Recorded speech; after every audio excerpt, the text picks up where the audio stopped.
LEP 2020 को बहुत अच्छे से एक्सप्लेन करेंगे। इस बात के साथ कि अभी तक जितने हमने नाम बोले हैं उनसे भी हम आगे निकलने का काम करेंगे।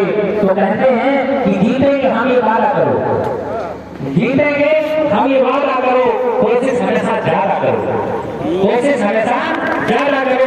किस्मत की रूठे पर हिम्मत न टूटे, किस्मत की रूठे पर हिम्मत न टूटे, मजबूत इतना इरादा करो, मजबूत इतना इरादा करो। आइए आदरणीय श्रीधर राठौर जी एलईपी 2020 के बारे में बताने का कष्ट करें। आदरणीय श्रीधर राठौर। थैंक यू सुबोध जी। आज एक दिवसीय हमारा आंगन हमारे बच्चे कार्यशाला का आयोजन बीआरसी शहर के प्रांगण में हमारे परम आदरणीय खंड शिक्षा अधिकारी, हमारे मार्गदर्शक श्री उपेंद्र कुमार विश्वकर्मा जी के मार्गदर्शन में आयोजित किया जा रहा है। बड़े सौभाग्य की बात है कि हमारी बहन सीमा चौधरी जो कि सीडीपीओ विकासखंड शहर में अपना कार्यदायित्व बहुत ही ईमानदारी से निष्ठा से निभा रही हैं। आज हमारे इस प्रांगण में अधिकाधिक संख्या में उपस्थित समस्त कार्यकर्त्री बहनें, हमारी एआरपी टीम के सक्रिय सदस्य, हमारे छोटे भाई, हमारे संकुल शिक्षक जो कि हमारे इस निपुण भारत मिशन के आधार स्तंभ हैं, उनकी वजह से आज हमारा जिला, हमारा प्रदेश, हमारा विकासखंड निपुण बनने जा रहा है। तो मैं सभी संकुल शिक्षकों का इस मंच पर हार्दिक स्वागत करता हूं। और हमारे प्यारे नन्हे मुन्ने बच्चे, हमारे अभिभावकगण, हमारे नोडल शिक्षक और हमारे प्राथमिक कक्षाओं में पढ़ाने वाले सभी शिक्षकों का मैं हार्दिक स्वागत करता हूं। जैसा कि जानते हैं कि एनईपी 2020 के बारे में आप लोगों ने सुना होगा। लगभग 3 वर्ष होने जा रहे हैं इस एनईपी 2020 को। नेशनल एजुकेशन पॉलिसी, सबसे पहले जो पॉलिसी आई थी 1968 में, जो राष्ट्रीय शिक्षा नीति में संशोधन हुआ था, द्वितीय पॉलिसी हुई थी 1986 में। उसके 34 वर्ष बाद 2020 में राष्ट्रीय शिक्षा नीति 2020 के कस्तूरी रंजन की अध्यक्षता में, जो कि इसरो के पूर्व अध्यक्ष थे इंडियन स्पेस रिसर्च ऑर्गेनाइजेशन में, उनकी अध्यक्षता में 29 जुलाई 2020 को एनईपी 2020 लॉन्च की गई थी। हमारे पूरे देश में कर्नाटक और मध्य प्रदेश ऐसे 2 राज्य हैं जिसमें एनईपी 2020 सबसे पहले कर्नाटक राज्य में लागू की गई, उसके बाद मध्य प्रदेश में लागू की गई। अभी अन्य सभी स्टेट एनईपी 2020 को लागू करने के लिए तैयारी कर रहे हैं, जिसमें हमारा उत्तर प्रदेश इस एनईपी 2020 को इम्प्लीकेट करने के लिए निपुण भारत मिशन जैसे कई इनिशिएटिव प्रोग्राम चल रहे हैं। एनईपी 2020 में जो हमारी पहले 10+2 स्ट्रक्चर था, जिसमें 6 वर्ष से लेकर 18 वर्ष के बच्चों की शिक्षा के बारे में बात होती थी, अब इसमें जो मूलभूत परिवर्तन हुआ है वो हुआ है 5+3+3+4। जैसा कि आपने सुना होगा, जो प्रथम स्टेज है उसको हम बोलते हैं फाउंडेशनल स्टेज। जो 5+, जैसा कि हम देख रहे हैं यहाँ पर पिंक सिटी हमारी जो बहनें बैठी हैं, बालवाटिका। अब पहले अब कक्षा 6 में जो बच्चे एडमिशन 6 वर्ष के हो जाते थे तो कक्षा 1 में प्रवेश लेते थे। अब हमने क्या करा है, 3 वर्ष को अपने बेसिक के एजुकेशन के साथ म्यूचुअल कोऑपरेशन के साथ जोड़ लिया गया है, जो हमारी बालवाटिका है। जिस तरह से हम जानते हैं, हम किसी धान की पौध लगाते हैं, आप लोग धान की पौध लगाने के आपने देखा होगा, पहले क्या करते थे, धान खेत में डायरेक्ट बो देते थे और एक धान की पौध लगाकर उन पौधों को रोपित करते हैं, तो पैदावारी किसमें अच्छी होती है? बताओ बेटा, जो पौध लगाते हैं उसकी पैदावारी ज़्यादा अच्छी होती है और एक धान डायरेक्ट खेत में ऐसे ही बो देते हैं। तो इसलिए जो आंगनबाड़ी, जो बालवाटिका है, जो आंगनबाड़ी केंद्र है आपके घर के समीप खुले हुए हैं, प्रत्येक विद्यालय में जो प्राइमरी स्कूल है उसमें को लोकेटेड आंगनबाड़ी केंद्र खुले हुए हैं।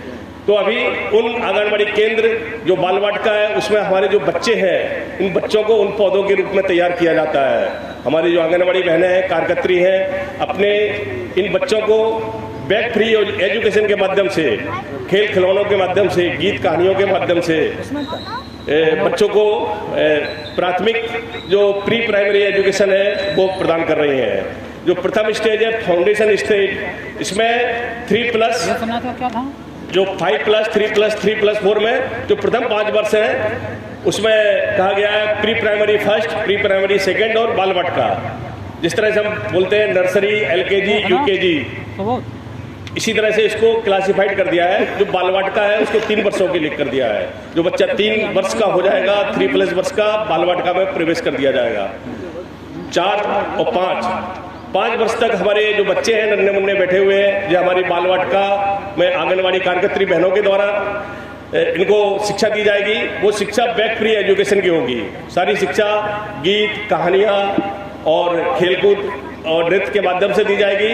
बच्चों को दी जाने वाली जो शिक्षा है, जो प्रथम संस्कार शाला होती है, वो हमारी आंगनवाड़ी की कार्यकर्त्री है। इन्हीं के द्वारा हमारे बेसिक के जो आधार स्तंभ है इनको प्रदान की जाती है। तो हमारी कार्यकर्त्री बहनों से रिक्वेस्ट है कि आप इस गीली मिट्टी को जो नमूना देंगे, जो भी मॉडल प्रदान करेंगे, वो मॉडल आपका जो NEP 2020 का आधार स्तंभ होगा। आप बच्चों को जैसा गुण ज्ञान देंगे, जैसे संस्कार देंगे, बच्चे हमारे आगे उसी प्रथम संस्कार को प्राप्त करके आगे बढ़ते रहेंगे। तो 3 वर्ष आपके बाल वाटिका में गुजरेंगे।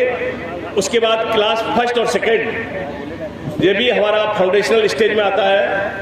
इसमें बच्चों की मौखिक एग्जाम्स होगी, कोई भी परीक्षा नहीं होगी और ये सारी शिक्षा मातृभाषा में दी जाएगी। बच्चे की जो मदर टंग है NEP 2020 में जो प्रथम स्टेज है फाउंडेशनल स्टेज, तो 5+ एजुकेशन बाल वाटिका और कक्षा 1-2 इसको प्रथम 5 वर्ष में सम्मिलित किया गया है। इसी तरह से सेकेंड स्टेज आती है प्रिपरेटरी स्टेज। इसमें 3 इयर्स होते हैं। कक्षा 3, 4, 5, कक्षा 3, 4, 5 में जो इसको बोलते हैं प्रिपरेटरी स्टेज, फिर 3 इसको बोलते हैं मिडिल स्टेज। 6, 7, 8 में जो बच्चे जाएंगे मिडिल स्टेज में आ जाएंगे। उसके बाद सेकेंडरी स्टेज आती है 9, 10, 11, 12, 5+, 3+, 3+4। सबसे बड़ी विशेषता इसकी ये है, जो कक्षा 6 में जो सब्जेक्ट आएंगे वो हमारे वोकेशनल सब्जेक्ट रहेंगे। अभी हम केवल थ्योरी पढ़ाते जा रहे हैं, लेकिन अब जो न्यू एजुकेशन पॉलिसी में, इस न्यू एजुकेशन पॉलिसी को बनाने के लिए हमारे भारत में लगभग 2 लाख व्यक्तियों की, बुद्धिजीवी व्यक्तियों से समर्थन लिया गया है। 2 लाख शिक्षाविदों से इसका मसौदा तैयार किया गया है, सभी पूरे भारत देश से, सभी प्रदेश से। तो सभी की मंशा यही थी कि जो प्राथमिक एजुकेशन है, बेसिक शिक्षा है, बच्चे की मातृभाषा में होना चाहिए। इसलिए जो बच्चा जिस क्षेत्र का है उसको क्षेत्रीय भाषा के माध्यम से पढ़ाया जाए और कक्षा 6 से व्यावसायिक शिक्षा आ जाएगी इस पाठ्यक्रम में। बच्चों को, कोई बच्चा टेलरिंग अच्छा जानता है, सिलाई अच्छी करना चाहता है, वो सिलाई कर सकता है। कोई बच्चा मैकेनिक वाला काम जानता है तो मैकेनिक वाली लाइन में जा सकता है। कोई बच्चा अच्छे, अभी आपने देखा होगा ब्यूटी पार्लर चल रहे हैं, ठीक है, हेयर कटिंग है, तो उसको बहुत अच्छे ब्यूटी पार्लर्स का कोर्स सिखा दिया जाएगा कक्षा 6 से, ताकि जो बच्चा हमारा 12 तक पढ़ेगा तो एक सेल्फ डिपेंड बन जाएगा।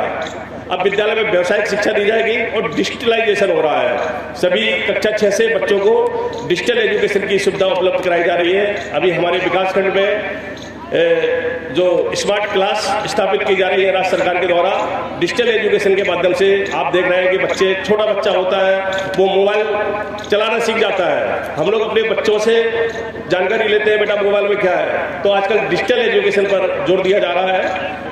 और कक्षा 1-2, कक्षा 2 तक कोई एग्जाम्स नहीं हो रहा है। उसके बाद जो मूल्यांकन होगा हमारे बच्चों का, मूल्यांकन पहले होता था समेटिव मूल्यांकन। समेटिव मूल्यांकन से पता चलता था वर्ष में 2 बार एग्जाम होती थी, हाफ ईयरली और एनुअल एग्जाम।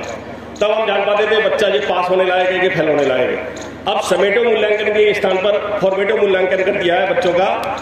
फॉर्मेटिव मूल्यांकन होता है बच्चा पढ़ाई के साथ साथ, हम लोग टीचिंग कर रहे हैं, बच्चों को पढ़ा रहे हैं, उसी समय बच्चे का मूल्यांकन करते रहेंगे। अगर बच्चों को समझ में आ रहा है कि नहीं आ रहा है तो हम लोग अपनी टीचिंग मेथड को चेंज कर सकते हैं।